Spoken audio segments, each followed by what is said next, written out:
abordado neste vídeo se resume aos juros abusivos. Você que nos assiste em algum momento precisou ou precisará de um empréstimo bancário, financiamento de veículo ou de imóvel, entre outros que o banco oferece ao seu correntista. Pois bem, vale destacar que a prática de cobrar juros abusivos ocorre desde a Idade Média, quando a usura era praticada excessivamente, especialmente na Europa. Mas o que significa usura? Usura são juros excessivos cobrados por um empréstimo em uma determinada quantia em dinheiro. Nos dias de hoje, infelizmente, a grande maioria dos consumidores ainda sofre com essa usura aplicada nas mais diversas modalidades de contrato bancário. Se não, vejamos. Você que nos assiste, alguma vez financiou um bem? Por exemplo, um veículo, no qual você financiou o veículo pelo valor de R$20.000 e somando todas as parcelas, ao final, paga o dobro. Pois bem, na grande maioria dos consumidores, a resposta vai ser positiva. Nesses casos, na maioria deles estão presentes os juros abusivos, caracterizando a famosa prática de anatocismo, que você já deve ter ouvido falar, ou seja, aquela prática de aplicar juros sobre os juros, majorando assim o valor hora contratado de forma exponencial. Agora prestem bem atenção. Como identificar os juros abusivos nos contratos bancários? Fica a dica. Toda a taxa de juros praticada pelos bancos ou agentes financeiros é pré-fixada pelo Banco Central, através de uma tabela disponível no próprio site do Bacen, o qual se encontra disponível aqui embaixo na descrição. Vale destacar que para cada modalidade de contrato, nessa tabela está expressamente determinada a taxa média de mercado a ser aplicada pelo banco ou agente financeiro naquele contrato, a qual terá que ser respeitada sob pena de ser considerada como abusiva.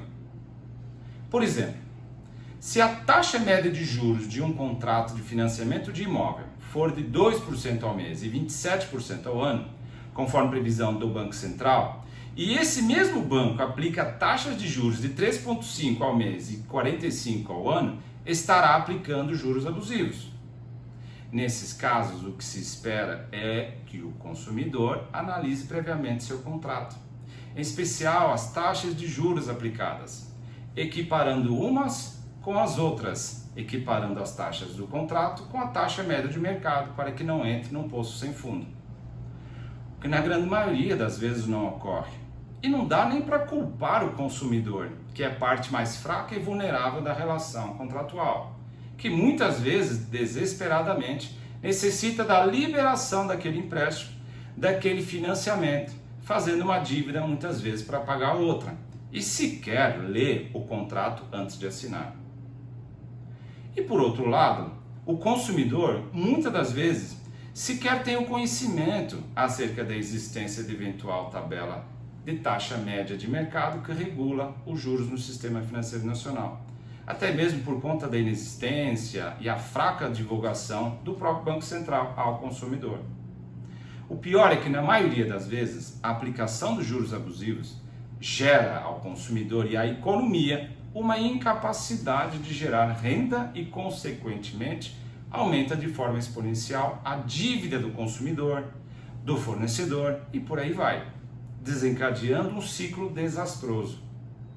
Mas afinal, a aplicação dos juros abusivos na forma já anteriormente dada em exemplo é permitida por lei? Não, lógico que não. Determina o Código de Defesa do Consumidor em seu artigo 51, dando destaque ao inciso 4º, que são nulas de pleno direito, entre outras, as cláusulas contratuais relativas ao fornecimento de produtos e serviços que estabeleçam obrigações consideradas iníquas, ou seja, injustas, abusivas, que coloquem o consumidor em desvantagem exagerada, ou sejam incompatíveis com a boa-fé ou a equidade. Ou seja, toda e qualquer cláusula contratual que contrarie principalmente os princípios da boa-fé e da equidade devem ser consideradas totalmente nulas, através de uma decisão terminativa judicial, também denominada de sentença.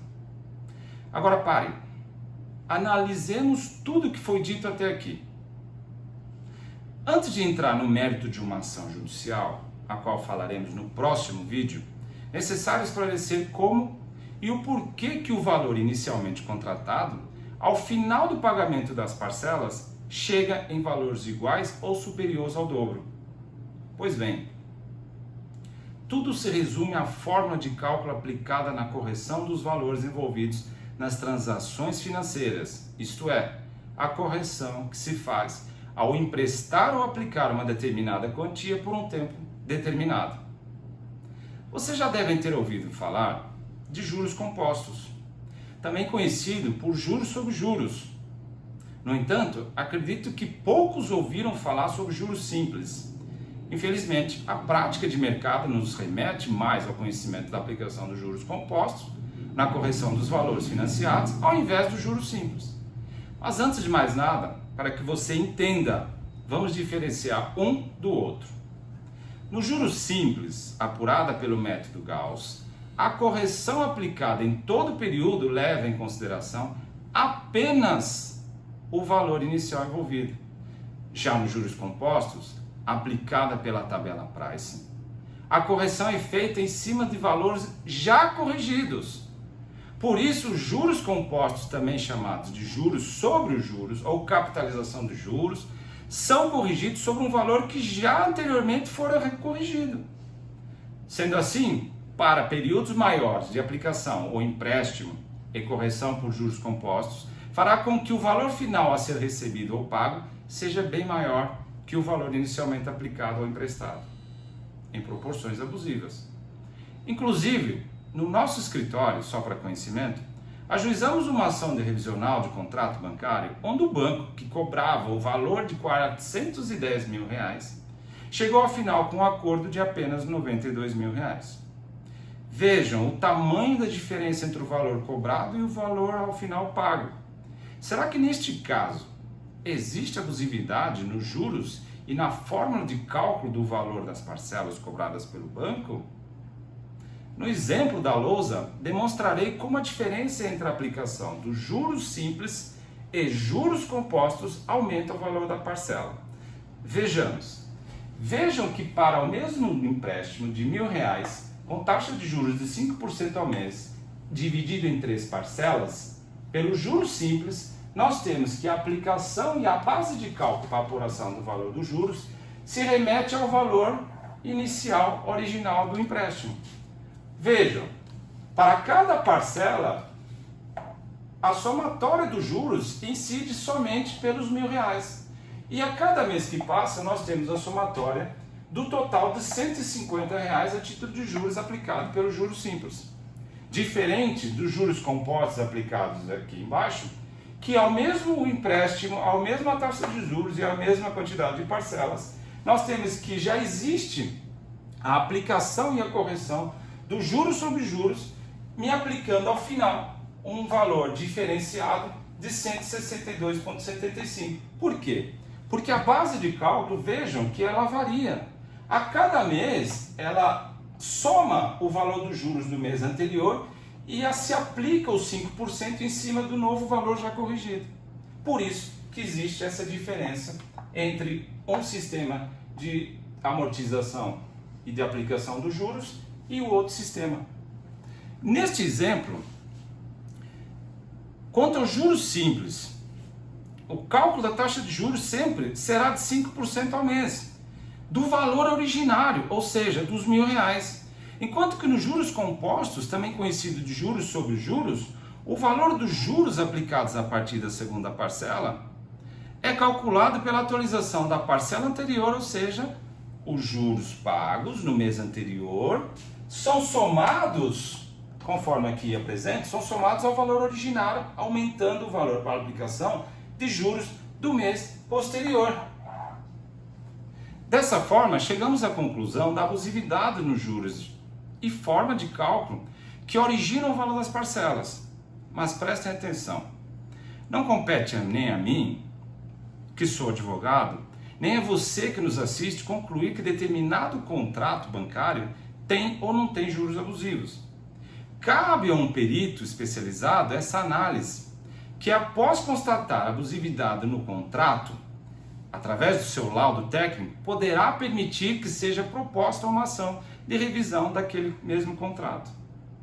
Bom, finalizamos aqui o tema sobre os juros abusivos. Espero ter contribuído para o aperfeiçoamento do seu conhecimento e principalmente sanando eventuais dúvidas sobre o tema abordado. Em breve, como prometido, publicaremos novos vídeos em continuidade a este tema. Participem com vossos comentários, não esquecendo de se inscrever em nosso canal. Curtam os nossos vídeos e ativem o sininho de notificações para que recebam em tempo real nossos próximos vídeos. Agradeço mais uma vez vossa participação e até um próximo vídeo.